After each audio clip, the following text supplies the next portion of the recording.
Hoy en el pase hablamos de algunos indicadores de la economía que muestran cierta recuperación, una recuperación lenta,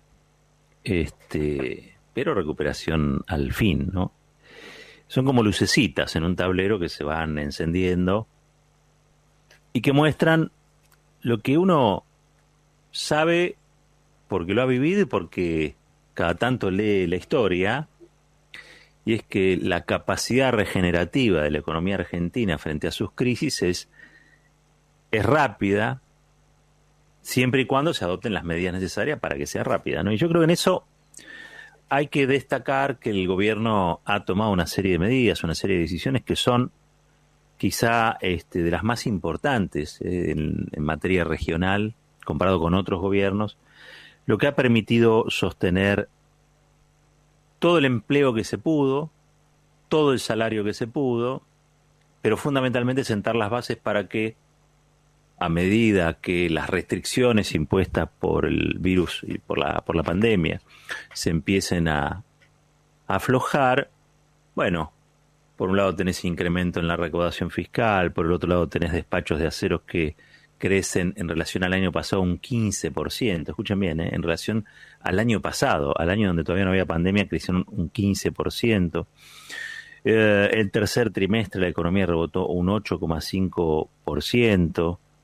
Hay un incremento de casi 50.000 puestos de trabajo también en el mes de agosto. Todo es poco, pero todo es mucho. Quiero decir, son pequeñas luces que encienden en el tablero de un tablero más general donde la gran mayoría de esas luces están titilando o apagadas directamente, ¿no?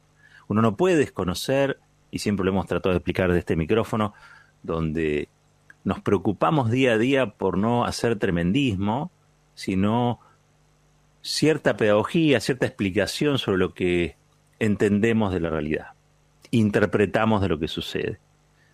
Tratamos de nutrirnos de las mejores lecturas y acudir a los mejores especialistas para ofrecerles a ustedes una mirada que no sea la mirada del rebaño, ¿no?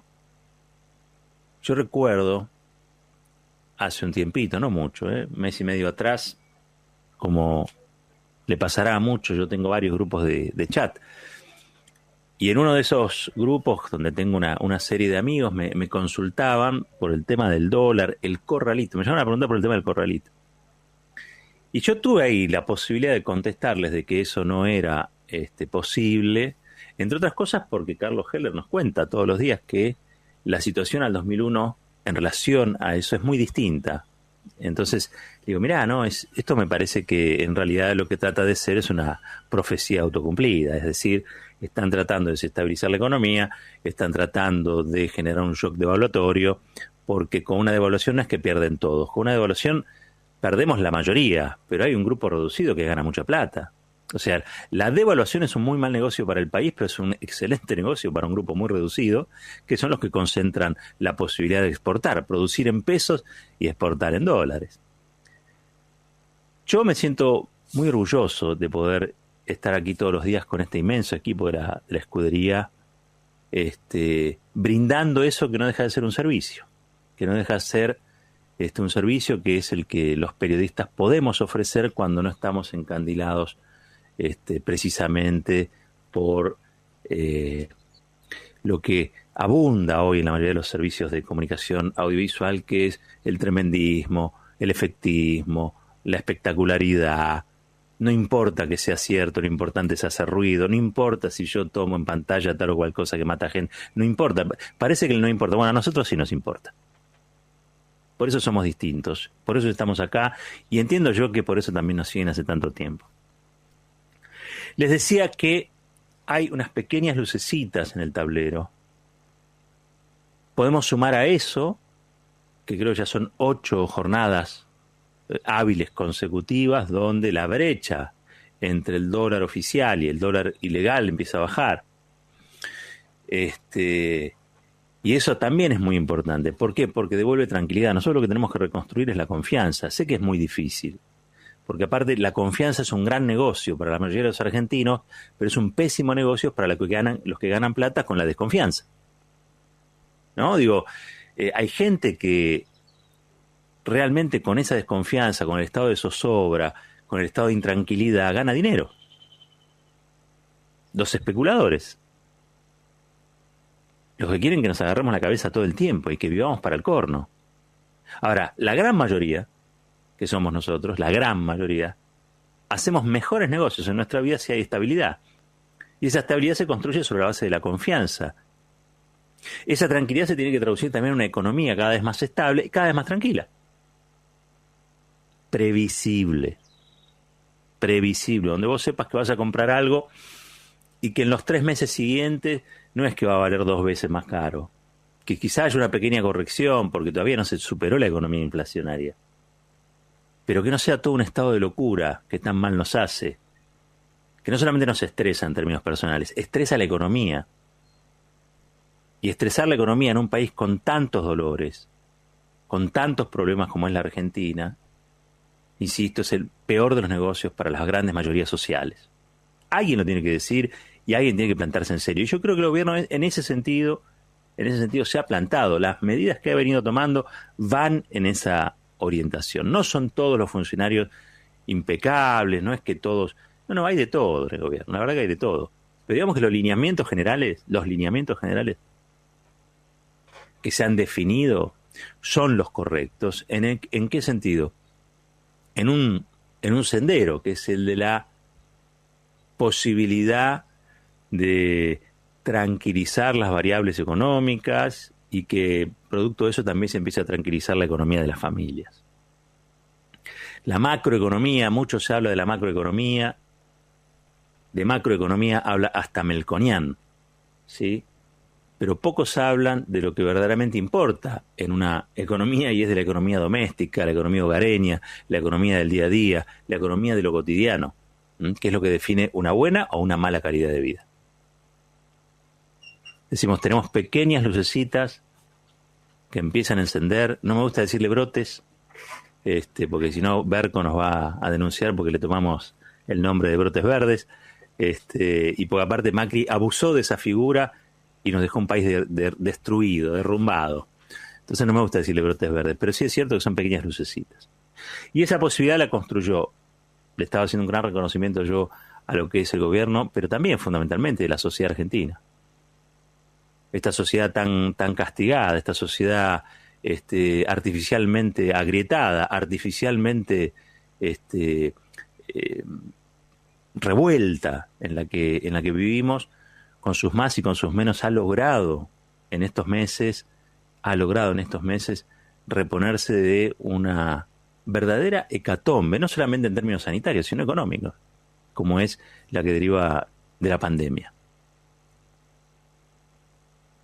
Cristina Fernández de Kirchner llamó a un contrato social, a un nuevo contrato social, a los factores políticos, sociales, económicos y también mediáticos.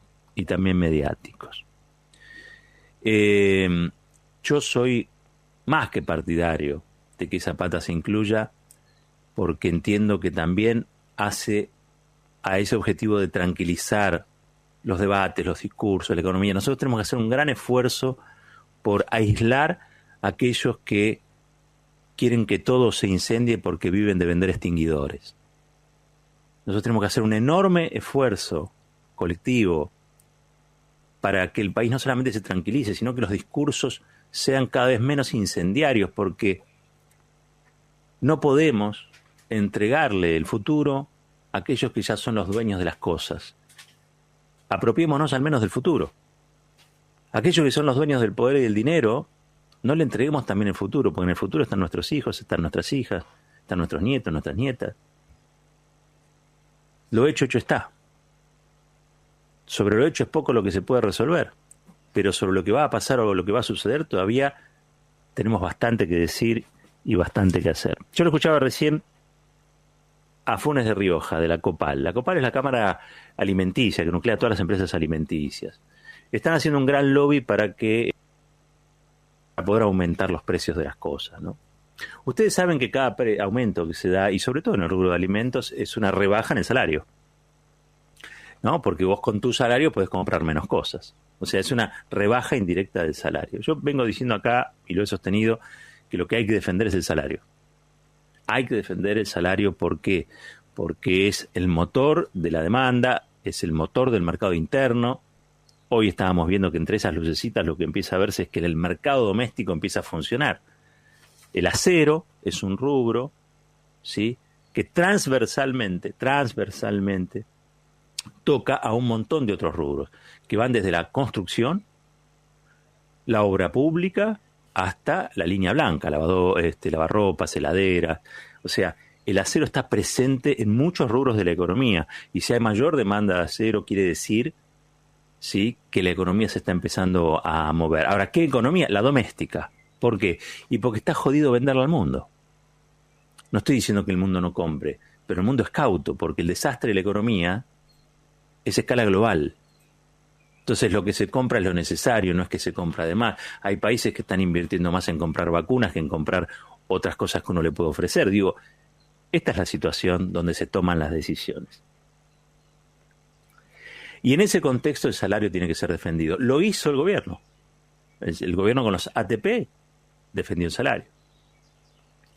Lo hizo el gobierno para sostener no solamente a las personas que son víctimas del mercado informal del trabajo o de la desocupación a través del IFE. El IFE es indirectamente también un subsidio al consumo. No puede decir Funes de Rioja que él tiene que aumentar los precios de las cosas porque tiene un costo COVID. ¿Qué es eso? Ahora, después se quejan cuando los trabajadores en una convención paritaria van y le dicen, bueno, nosotros tenemos un costo extra, un plus, porque estamos gastando electricidad en casa, estamos gastando la computadora, se me rompió, la tuve que ir a arreglar, se me entraron 50 virus, me cobró 7.000 pesos el tipo para arreglarla, se me rompió la que tenía, tuve que comprar otra, salen 100.000 pesos. ¿Cómo se llama eso? ¿Costo COVID? Es difícil pensar un contrato social donde los que más tienen y los que más recursos tienen siempre quieren estar primero en la cola de cobrar. Son los que más se victimizan. Es muy difícil. ¿Cómo le haces entender al señor Funes de Rioja que lo mejor que puede hacer por la Argentina hoy es sostener todo lo que pueda los precios y no trasladar allí ningún costo? Porque ¿cuál es el costo COVID? Que no me diga que le están pagando a cada cajera del supermercado el remis de la casa, porque no lo están haciendo. Los hacen viajar en colectivo y en tren. Entonces, ¿qué costo COVID? Yo creo que para tranquilizar la economía lo que hace es falta seriedad. Y lo que falta en el terreno de los debates es seriedad. Porque la Argentina tiene una oportunidad si se vuelve un poco más seria. La Argentina tiene una oportunidad si los discursos que circulan por los servicios de comunicación audiovisual, en vez de abonar lo peor de nosotros mismos, lo peor de nosotras mismas, empiezan a sostener aquello que es lo mejor, porque este país tiene muchas cosas buenas. Nosotros no podemos estar pendientes de que la ciencia le explique un bobo por televisión, una boba por televisión. No podemos. La ciencia la tienen que explicar los científicos.